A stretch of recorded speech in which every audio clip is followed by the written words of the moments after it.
제가 좋아하는 작가 가운데 말콤 글래드웰이라는 작가가 있습니다. 말콤 글래드웰, 미국 작가인데요. 이 여러 권의 책을 지었어요. 그분이 지은 책 가운데 하나가 이제 블링크라는 책이 있습니다. 아웃라이어 최초의 책이 티핑 포인트라 해서 어떤 사물 현상이 갑자기 유행한다거나 급속도로 확산되는 그 지점을 가르쳐서 티핑한다, 탁 튄다. 그래서 티핑 포인트를 처음으로 진행했고, 또 블링크, 아웃라이어, 또 다윗과 골리앗, 이런 책들을 많이 해요. 최근에는 타인의 해석, 또 2022년에 또 번역이 되었는데 어떤 선택의 재검토라는 책까지 굉장히 책을 이렇게 많이 짓는데요. 읽어보면은 굉장히 또 통찰력을 주는 글들이 굉장히 많아서 저는 이 작가의 책을 좋아합니다. 이 블링크라는 사전적인 뜻은 무의식적으로 눈을 깜빡이다, 이런 말입니다. 그런데 이 블링크라는 사전적인 뜻을 가지고 이분이 이제 이야기를 어떻게 풀어나가는가. 누군가를 처음 만날 때, 그리고 긴급한 상황 속에서 신속하게 결정을 내려야 할 때, 그 첫 2초 동안 우리의 무의식 속에서 성광처럼 일어나는 순간적인 판단력을 블링크라 한다. 좀 정의가 그런데요. 누군가를 처음 만날 때, 딱 보면 알죠, 그죠? 한국 사람은 어떻게 판단하죠? 신언서판. 요즘은 그렇지 않지만 옛날 분들은 이 전통적으로 내려오는 사람의 판단 기준이 신언서판에 따라서 사람을 판단하기도 하죠. 또 긴급한 상황 속에서 신속하게 결정을 내려야 할 때 그 첫 2초 동안에 우리의 무의식 가운데에서 성광처럼 일어나는 그 순간, 그것을 블링크라 한다. 그래서 이분은 이 블링크의 이야기를 풀어나가기 위해서 한 가지 사건을 예를 들어서 설명합니다. 1983년 9월에 미국 캘리포니아에 있는 그런 폴게티 박물관에 한 미술상이 기원전 6세기경으로 추정되는 한 대리석상을 가지고 옵니다. 그래서 이걸 내가 보니까 이 모조품이 아니고 기원전 6세기에 이 만들어진 대리석상인데 당신네 박물관에서 $10,000,000를 주고 사시오. 200만 원도 아니고 $10,000,000. $10,000,000를 이제 $10,000,000의 가격에 이제 폴게티 박물관에 팔려고 이 기원전 6세기의 조각상을 가지고 온 거예요. 그래서 폴게티 박물관은 진품 여부를 가리기 위해서 지질학자에게 의뢰합니다. 그래서 고해상도 현미경으로, 입체 현미경으로 연구하죠, 조사하죠. 또 최첨단 기기를 동원해서 분석을 하는 거죠. 아주 오랜 시간. 그래서 분석 결과 이 조각상은 정말로 기원전 6세기로 맞다. 오래된 것으로 그렇게 생각할 수 있다. 모조품이 아니다. 그렇게 결론을 내린 거예요. 그런데 한쪽 편에서는 이 조각상에 대해서 몇몇 사람들이 미심적인 의견을 발표하기 시작합니다. 이 조각상은 무조품이다. 이렇게 모조품이라고 생각하고 주장한 사람들은 그 자신들의 눈길이 그 조각상에 닿는 순간 직관적인 반발의 파동을 느꼈다고 했습니다. 그래서 이 조각상은 미술 전문가 사이에 많은 논쟁을 불러일으켰기 때문에 그 이후에 다시 재조사할 수밖에 없었습니다. 많은 조사 끝에 결국 가짜임이 드러났습니다. 처음에는 이 조각상을 보고 직관적인 반발을 느낀 사람들은 처음 그 조각상을 보는 단 2초의 순간, 단 한 차례의 눈길로 폴게티 박물관 팀이, 조사팀이 무려 14개월간 조사하고 이 조각상의 진품 여부를 가리기 위해서 무려 1년이나 넘는 시간을 투자하였음에도 불구하고 진품이라고 얘기했지만 한쪽 편에서는 단 한 차례의 눈길로 그 조각상이 가짜다라는 것을 판별을 내린 거죠. 자, 이러한 것을 말콤 글래드웰은 블링크다라고 이제 부르는 거죠. 그가 주장하기를 이런 블링크가 바르게 작동하기 위해서는 이런 판단에 필요한 경험을 쌓는 것이 필수다. 그냥 무작정 보고 판단을 내린 게 아니라 그런 전문적인 식견을 이루어내기 위해서는 자기 분야에서 굉장히 많은 시간을 들여야 된다는 거죠. 우리나라 말로 하면 한움을 파야 되는 거죠. 한때 우리 사회에 2만 시간의 법칙, 이런 이제 법칙들이 불러졌는데요. 말콤 글래드웰이 이 블링크라는 것을 정상적으로 작동하기 위해서 이는 수만 시간을 들여야 그런 바른 판단력을 가질 수 있다고 얘기하는 거죠. 계속적으로 정보를 축적시킨 정보와 경험을 또 다른 속도로 사용해보고 이런 계속 경험이 쌓이다 보면은 전문성이 쌓여져 간다. 수만 시간에 그런 투자해서 이런 직관적인 사고를 얻을 수 있다. 이렇게 이제 그 책에서 주장하고 있는 것이죠. 저는 예전에 이 책을 읽으면서도 우리 그리스도인의 믿음이라는 것도 이 블링크처럼 작용할 수 있겠구나라는 것을 이제 생각하게 된 것이죠. 우리가 어떤 긴박한 상황, 어려움이 우리에게 닥칠 때 저와 여러분들은 어떻게 반응합니까? 물론 말씀도 보고 기도도 하고 또 잘 안 나오는 새벽기도 나와서 하나님께 부르짖기도 하고 또 금요일에 나와서 기도하고 뭐 이런 식으로 하지 않습니까? 우리가 이런 위기가 우리에게 닥쳐올 때 우리의 믿음의 반응을 보면은요, 뭐 긴 생각과 뭐 아주 그 깊은 연구를 통해서 내려지는 게 아닙니다. 순간적인 믿음의 판단을 우리 역시 사용한다는 것이죠. 그래서 우리의 믿음 생활에 있어서도 이러한 믿음의 블링크가 작동하게 되더라는 것입니다. 제가 왜 이 이야기를 하는가? 오늘 본문에서 우리는 본문의 말씀을 읽으면서 이스라엘 백성들과 사울이 블레셋과의 전쟁에서 대치하는 과정을 보잖아요. 그런데 이스라엘 백성들과 사울이 드러낸 반응을 보면은 우리가 어떠한 반응을 우리가 볼 수 있는지를 알게 되는 것입니다. 이런 전쟁에서 위기의 대치 상황에서 사울과 이스라엘 백성들은 각각 그들의 믿음의 블링크를 나타내 보였다는 것이죠. 우리 오늘 읽지 않았지만 바로 앞절에 보면은 사울의 아들 요나단이 블레셋 사람의 수비대를 치잖아요. 그리고 이스라엘과 블레셋과의 전면전이 벌어지게 된 거죠. 심기를 거느린 거죠.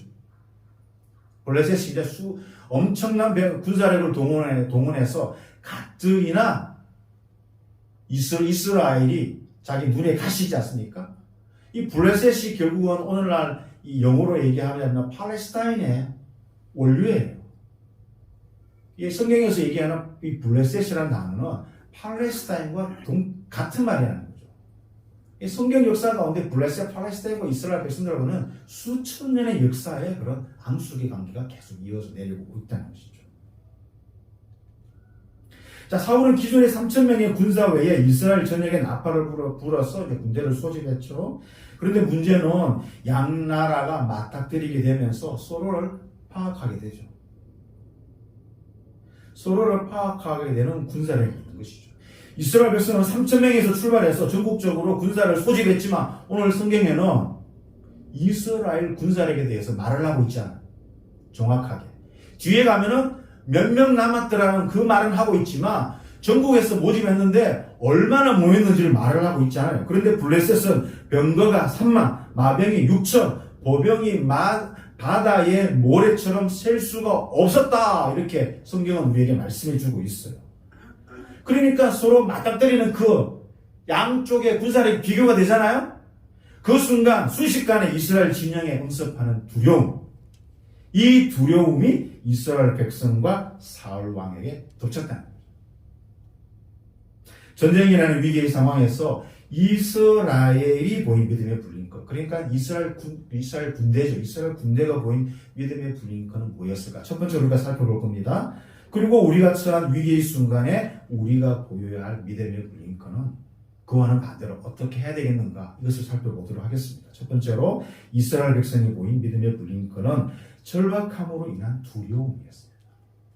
절박함으로 인한 두려움이었습니다. 바로 제가 서두에 말콤 글래드웰의 블링크 얘기를 잠시 했는데요. 근데 그가 책에 이제 이야기를 전개하다가 이런 순간적인 판단에 순간적인 판단인 블링크에도 약점이 있다. 약점이 있다고 얘기합니다. 그래서 그것도 역사의 사건을 들어서 얘기해요. 1899년 미국 오하이오주 해리 도허티라는 변호사가 있습니다. 그 당시에 그는 오하이오주의 그 상원 의원으로 당선 일주일을 남겨둔 35살의 워렌 하딩을 만나게 됩니다. 이름은 우리가 정확하게 기억할 필요는 없지만 이런 사람을 만났다. 해리 도허티가 워렌 하딩을 만났다. 근데 이제 오하이주의 상원 의원에 이제 당선되는 이제 워렌 하딩을 만났는데 그 순간 이 해리 도우티라는 변호사가 워렌 하딩을 보자마자 자기 마음속에 무슨 생각이 들었냐면, 이 사람 이 나라의 대통령을 한번 세워보고 싶다. 이런 마음을 먹게 되는 거예요. 사실 이 워렌 하딩은 그다지 지적인 인간도 아니었습니다. 뭐 대부분 남성들처럼 포커 게임을 좋아하고 골프 치고 술 좋아하면 또 뭐 여자도 좋아하고 막 이런 부류의 사람이었어요. 정치인으로서 뛰어난 어떤 업적을 남기만한 그런 지적인 사람도 아니었고 리더십을 가진 사람도 아니었어요. 그럼에도 불구하고 이 해리 도우티의 꾸준한 노력으로 워렌 하딩은 연방 상원 의원으로 진출합니다. 그리고 1920년 제29대 미국 대통령으로 당선됩니다. 워렌 하딩이라는 사람이. 그렇지만 이 워렌 하딩은 취임 2년 만에 돌연사한 미국 역사상 최악의 대통령 중에 한 명으로 기억된다고 합니다. 워렌 하딩의 외모가 너무 특출났기 때문에 해리 도우티라는 변호사가 하딩을 보자마자 이 사람 대통령으로 만들어야 되겠다는 그 순간적인 판단, 블링크를 했는데 그건 뭐냐면 워렌 하딩의 외모가 너무 특출나가지고 그래서 너무 특출났기 때문에 많은 사람들이 하딩이 용기가 있고 총명하고 성실한 사람이라고 지레짐작으로 결론을 내려버린 거예요. 그러니까 외형이 정상적인 사람의 사고를 그냥 마비시킨 거예요. 우리도 무엇을 판단할 때 첫 인상에 압도당해서 수많은 편견을 일으킬 수 있다는 것을 경험적으로 알잖아요.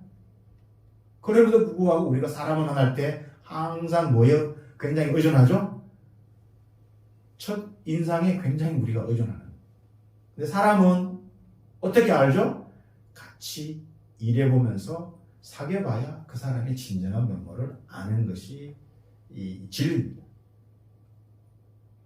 성경은 이런 상황을 가리켜 뭐라고 얘기합니까? 우리가 살펴보지 않았지만 16장에 가면은 사무엘이 이새의 아들 8명 가운데 한 명을 이제 기름 부어야 되는데 거기에서 하나님께서 사무엘에게 정말 천하의 사무엘에게 하나님께서 한마디 하시죠. 그의 용모와 키를 보지 말라. 내가 이미 그를 버렸노라. 내가 보는 것은 사람과 같지 아니하니 사람은 외모를 보거니와 나 여호와는 중심을 보느니라. 하나님께서 천하의 사무엘에게 이런 말씀을 하십니다. 사무엘이 어떤 사람입니까?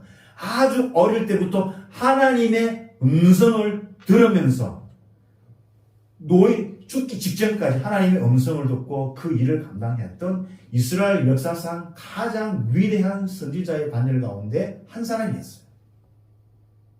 그런 그가 이새의 첫째 아들 엘리압을 보고 심중에 뭐라 그러죠? 하나님께서 말씀하지 않는데 이 사람이 그 사람이다. 마치 해리 도우티가 오렌 하딩을 만나서 그 첫 번째 마음에 들었던 생각과 똑같이 사무엘도 그런 마음을 품었다는 거예요.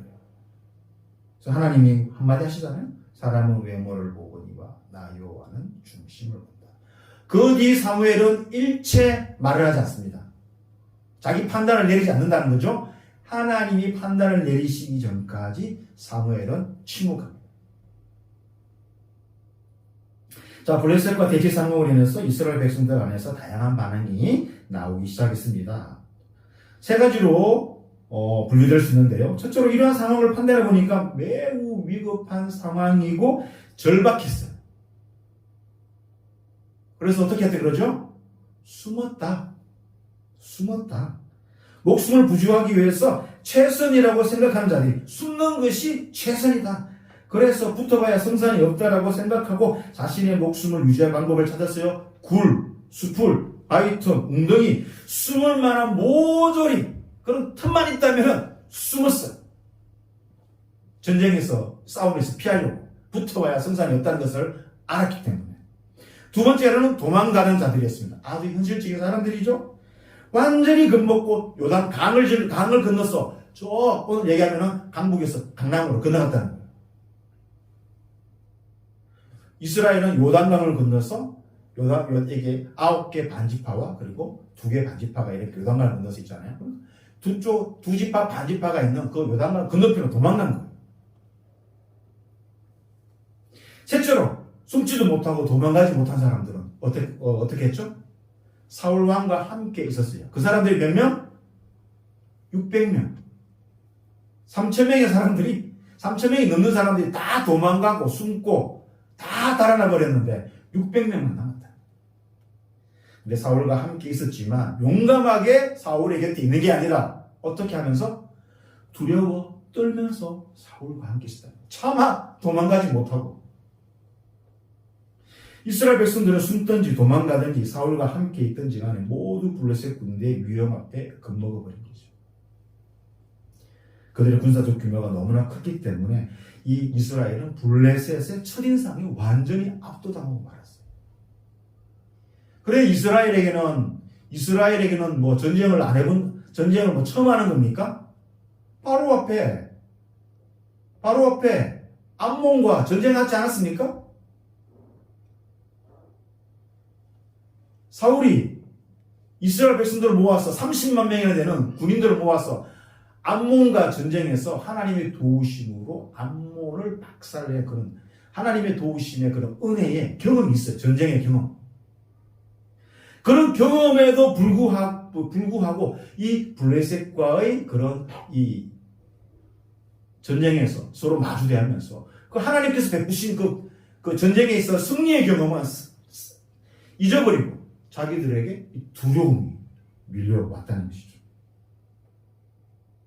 이스라엘 백성의 믿음의 블링크는 외형이라는 오류로 작동하고 말한 거죠. 군사력이라는 편견 앞에 하나님을 향한 정상적인 신앙을 잃어버린 거예요. 여러분 우리는 시편 23편을 기억하죠? 4절에 내가 사망의 음침한 골짜기로 다닐지라도 해를 두려워하지 않을 것은 주께서 나와 함께 하심이라. 다윗은 내일이 보장되지 않는 자였어요. 여러분 10대 후반부터 왕 될 때가 30세였으니까 무려 한 13년 정도 20대 청춘을 날려버리고 10대 후반을 날려버리고 매일매일 도망자 신분으로 살았어요. 오늘날 얘기하면은 지명수배자, 영어로는 wanted, 지명수배자의 신분으로 산 거예요. 그러니까 오늘과 내일을 기약할 수 없는 삶을 살아갔던 자가 바로 다윗이었는데 바로 항상 자기 목숨이 경각에 달려있는 상황 속에서도 자기가 해를 두려워하지 않는다고 고백해요. 그 원인은 하나님 자기와 함께 하시기 때문에.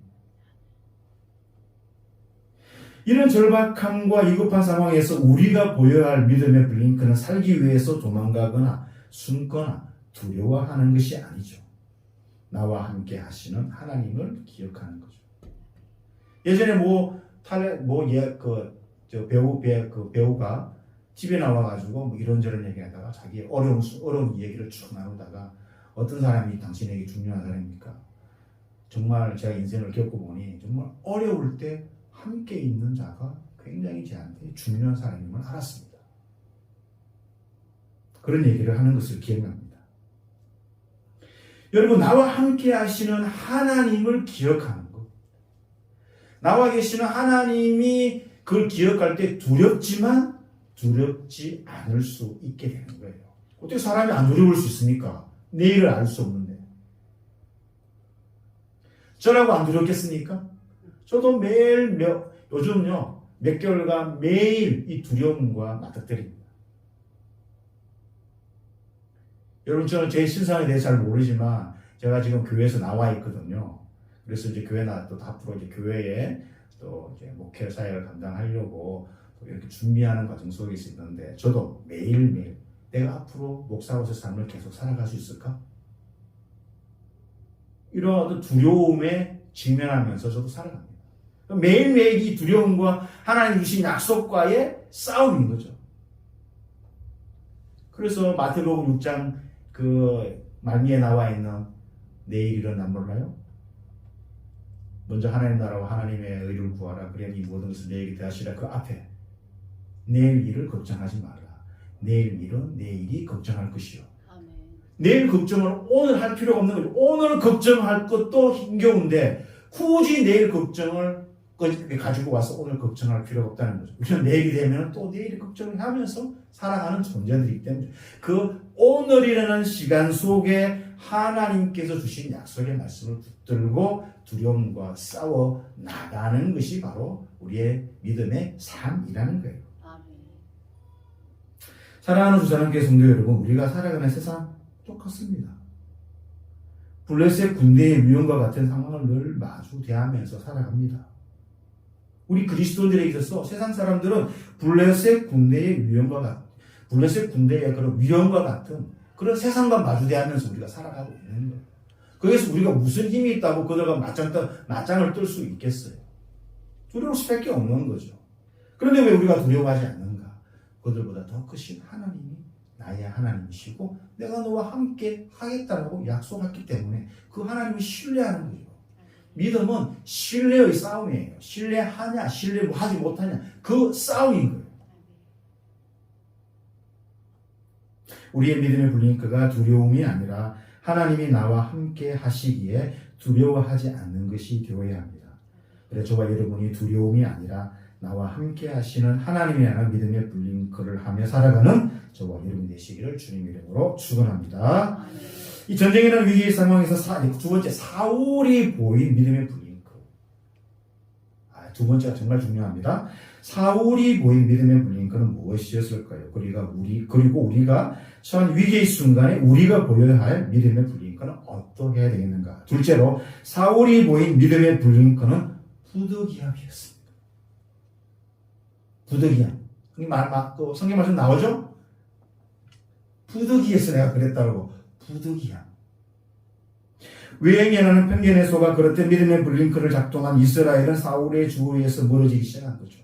암몬과의 전쟁에서는 군사가 33만 명이 되었는데 오늘 본문에서 사울과 함께한 이스라엘 군사들은 무려 600명밖에 되지 않았어요. 다 도망가고 숨어버리고.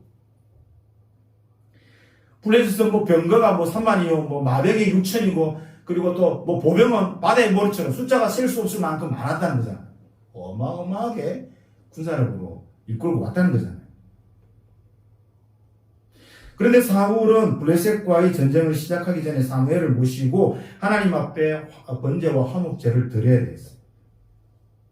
그런데 이게 웬일입니까? 10장 8절에 사울이 사무엘을 만나가지고 처음으로 명령을 주잖아요. 10장 8절에 얘기하죠. 7일간 기다려라. 그 7일이 바로 오늘 7일이었던 거예요. 그 중간에 다른 사건이 기록이 들어갔지만 오늘 어딥니까? 우리가 14장 8절 말씀은 10장 8절 말씀에서 오는 거예요. 근데 왜 사울은 이 7일이라는 날짜를 기다려야 됐을까요? 크게 한 두 가지로 생각해 볼 수 있습니다. 이스라엘의 왕은 사울이었지만 이스라엘은 더 근원적으로 사울의 소속이 아니라 하나님께 소속된 하나님의 백성인 거죠. 이스라엘 백성 위에 사울이라는 왕이 존재하고 있었지만 그럼에도 불구하고 원래 이스라엘은 하나님을 진정한 왕으로 모시고 살아가는 나라인 거죠. 그렇기 때문에 전쟁의 시작은 하나님께 예배를 드림으로써 하나님께서 친히 전쟁의 주관자라 참여하고 이스라엘 백성들은 하나님의 전쟁에 참여하는 거예요. 자기들이 전쟁을 일으키고 자기들이 전쟁을 주도하고 이런 게 아니라 이스라엘은 하나님의 전쟁에 참여자로 참여하는 거예요. 그게 이스라엘 백성의 당시에 전쟁에 나가기 전에 하나님 앞에 예배를 제사를 드린 이유였어요. 그래서 구약은 뭐라 그래요? 전쟁은 내게 속한 것이라고 하나님이 말씀하시잖아요. 오늘을 얘기하면은 하나님이 이스라엘의 전시 작전 통제권을 가진 거예요. 그리고 두 번째로 사무엘은 사울이 너무 급작스럽게 지도자로 올라왔기 때문에 오늘을 얘기하면 검증이 제대로 되지 않은 거죠. 검증. 그래서 지도자적인 품성 훈련을 하기 위해서 이런 식의 훈련을 반복할 수밖에 없었어요. 사울이 실패하고 나니까 하나님은 어떻게 했죠? 10년이 넘는 세월을 다윗에게 이런 품성 훈련을 시키고 어떤 순간에도 하나님을 의지하게 하는 그런 믿음의 훈련을 10년이 넘는 세월 동안 다윗에게 시킨 거예요. 그래서 다윗이라는 그런 성군이 탄생할 수 있었던 배경인 거죠. 사울은 너무 급작스럽게 왕이 된 거죠. 이스라엘의 백성들의 요구로. 그러니까 이스라엘의 왕이지만 독자적으로 행동할 것이 아니라 철저히 하나님께 의지하는 훈련이 부족한 거예요. 그래서 이런 훈련을 통해서 이 사울이 하나님께 의지하는, 그전에는 하나님께 의지했다가 또 어떤 이 뒤로부터는 하나님께 의지하는 것이 점점 멀어져요. 계속 자기 판단을 내리고 자기 멋대로 하고 이를 그르치게 되는 거죠. 사울에게 부족한 부분이 있다면 바로 이 부분이었습니다. 사무엘은 사울이 자신의 군사적 용맹으로 전쟁하지 않고 하나님의 영으로 하나님의 방식으로 전쟁하기를 원하여 하나님께 제사를 드린 후에 전쟁을 시작하기 원했던 거예요. 그런데 사무엘이 7일 만에 왔습니까? 8일 만에 왔습니까? 7일 만에 왔죠? 근데 사울은 뭐라 그러죠? 당신이 말한 대로 7일을 기다려도 뭐라 그러죠? 오지 않았다라고. 지금 7일째인데도 불구하고 좀 늦기는 늦었겠죠.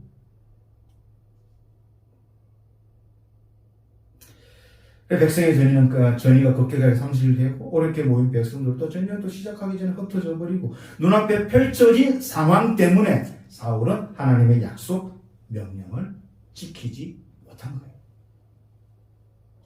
눈앞에 펼쳐진 상황 때문에 하나님의 약속, 하나님의 명령을 생각하지도 지키지도 못한 거예요. 다급해진 상황만을 보고 자신의 손으로 번제를 들어버렸어요. 자신이 제사를 드려도 하나님의 은혜를 입을 수 있다라고 속단했죠? 그 제사는 하나님의 사람이 감당해야 되는데 자기가 예배를 드려버린 거예요. 율법에는 금하고 있잖아요? 바로 이 부분이, 이 지점이 사울의 몰락이라는 비극의 시작점이 되고 말았어요. 번제 드리기를 마치자 사무엘이 도착했죠. 사무엘이 왜 당신이 하지 말아야 할 일을 했냐라고 물었을 때 그의 대답이 가관이죠. 내가 여호와께 은혜를 간구하지 못하였다 하고 부득이하여 번제를 드렸습니다. 아주 멋있는 변명을 하죠. 상황이 상황인지라 제가 부득이하게 제가 제 손으로 예배를 드려버리고 말았습니다. 상황이 부득이했다는 거죠. 상황이 부득해. 상황 논리에 몰린 거죠. 원리도 하고 원칙도 알았음에도 불구하고 상황이 부득이했다는 거죠. 이 사회, 아니 하나님의 백성조차도 이 상황 논리를 내세우는 자들이 얼마나 많습니까? 상황이 부득이해서 제가 이렇게 했습니다. 이 세상과 교회가 대부분 변명으로 내놓은 것이 뭐예요? 목사님, 부득이하지 않습니까? 사울의 믿음의 불링크는 뭐였죠? 부득이야.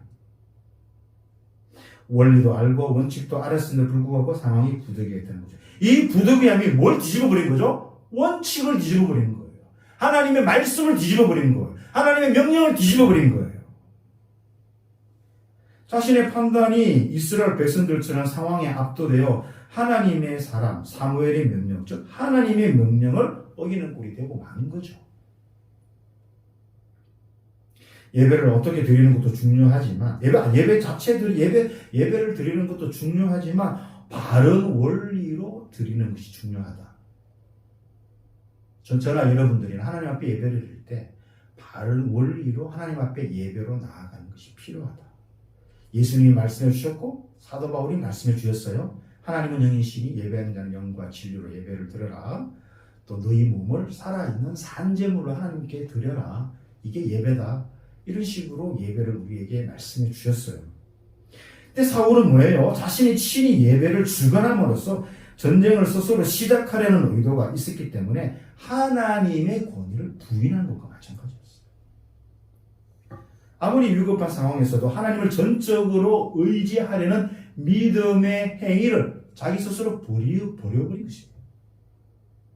하나님을 믿지도 못하고 하나님을 순종하지도 않으니까 당연히 하나님의 말씀을 거역하게 되고 하나님으로부터 버림받게 되는 결정적인 사건이 여기 있는 거예요.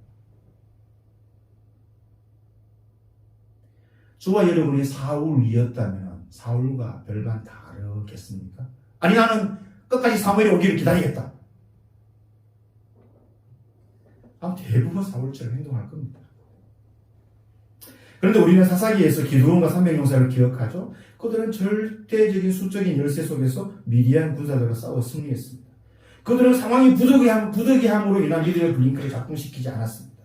철저하게 함께 하시는 하나님의 구원의 손길을 의지하였을 때 300명만으로도 전쟁에서 승리할 수 있었습니다. 마찬가지로 사울 왕도 자신에게 있는 군사가 600명이었음을 기억하고 도우시는 그 하나님께 믿음으로 나가야 했는데 그 상황에 이끌려서 부득이한 그런 판단을 내려버리고 만 거죠.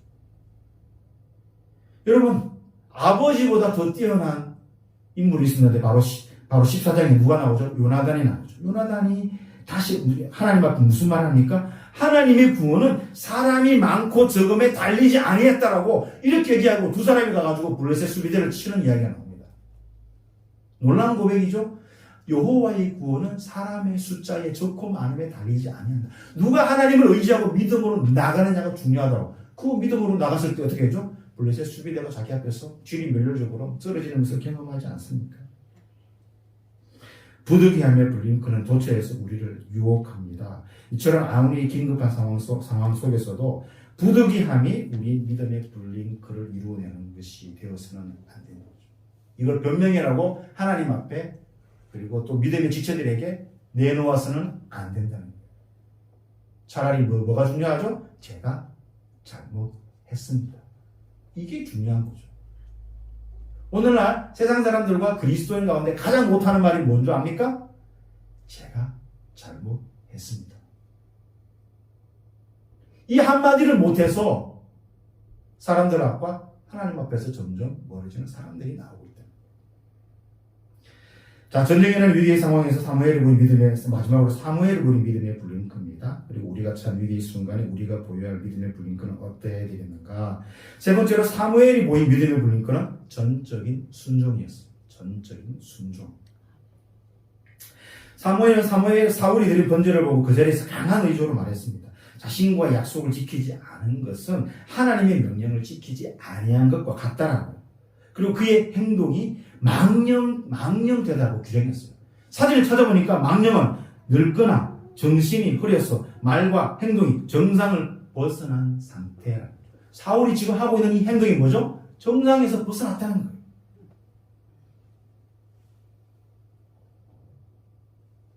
한나라 왕에게 노 선지자 사무엘은 거침없이 말을 하였죠. 예우도 없었어요. 단순하게 그렇군요. 상황이 그렇군요. 이해합니다. 이렇게 사무엘을 말할 줄 알았는데 사무엘은 거기에 대고 정말 저주에 가까운 얘기를 하죠. 당신 하나님 말씀을 버렸으니 하나님도 당신을 버렸어요. 아주 저주스러운 말을 했어요. 여기서 뭐라 그러죠? 여호와께서 그의 마음에 맞는 사람을 구하여 백성의 지도자로 삼으셨다. 이 단어를 삼으셨다는 밑줄을 쳐야 돼요. 이 말은 뭐예요? 삼으시려고 한다. 미래형이 아니라 삼으셨다라고 과거형으로 벌써 말을 걸었더라고요. 이미 하나님은 결심을 굳혔습니다. 이런 식으로 얘기한 거예요.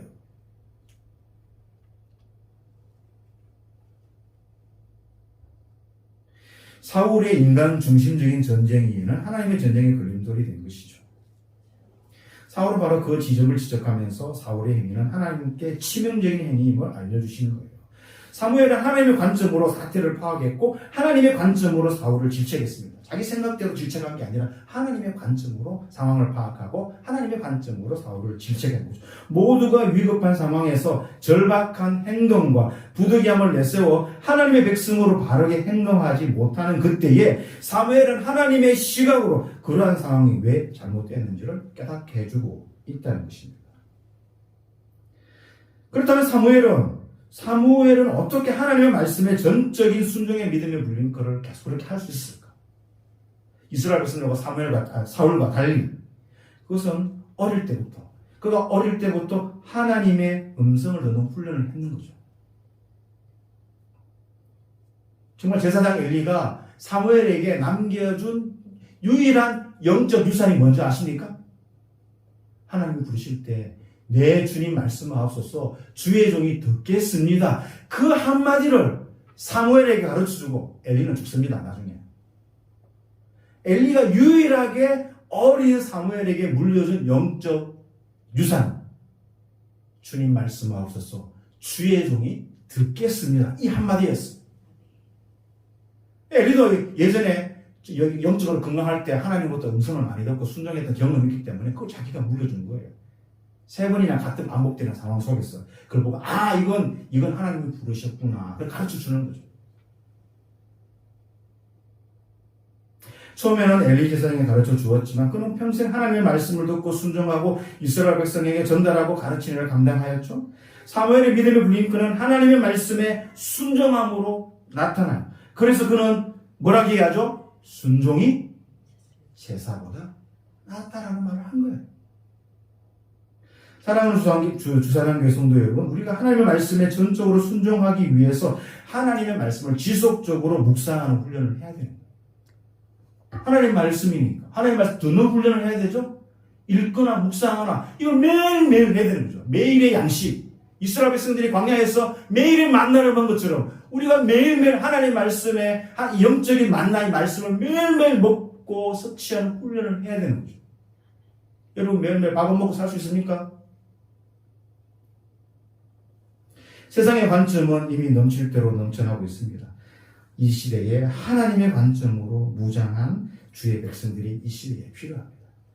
진정한 하나님의 말씀에 순종하는 자들이 교회에 이 시대에 필요합니다. 우리에게는 참된 믿음, 이런 믿음의 블링크가 있어야 되는 거죠. 매일의 삶 속에서 하나님과 동행하고자 하나님의 말씀을 순종하고자 작은 믿음의 발걸음을 내디뎌야 됩니다. 위기의 순간 판단력이 흐려지는 매우 급박한 상황 속에서 우리가 믿음의 블링크가 작동하게 되는데 그냥 일반적인 상황에서는 작동이 잘 안 되죠. 그러나 급박한 상황 속에서 이 믿음의 블링크가 작동하게 됩니다. 그러므로 이 믿음의 생활이 이 겉으로 드러나는 일에 집착하게 된다면 믿음의 블링크가 잘못 작동하게 됩니다. 그리고 그리스도가 가만히 보면은 이 믿음이라는 것이 외형적으로 드러나는 일에 계속 집착하는 사람들이 있어요. 외적으로 사람들에게 보이고 다른 사람이 나를 알아주고 인정받고 이런 외적인 행동이 너무 집착하는데 그거보다 더 깊이 하나님 말씀에 순종하고자 하는 훈련으로 살아가야 된다는 것입니다. 우리 모두가 절박함으로 인해서 두려움, 상황의 부득이함이라는 잘못된 믿음의 블링크를 하나님이 나와 함께 계신다. 말씀에 기반을 두고 말씀의 전적인 순종의 블링크로 이 시대에 하나님을 기쁘시게 하며 살아가는 저와 여러분이 되시기를 주님의 이름으로 축원합니다.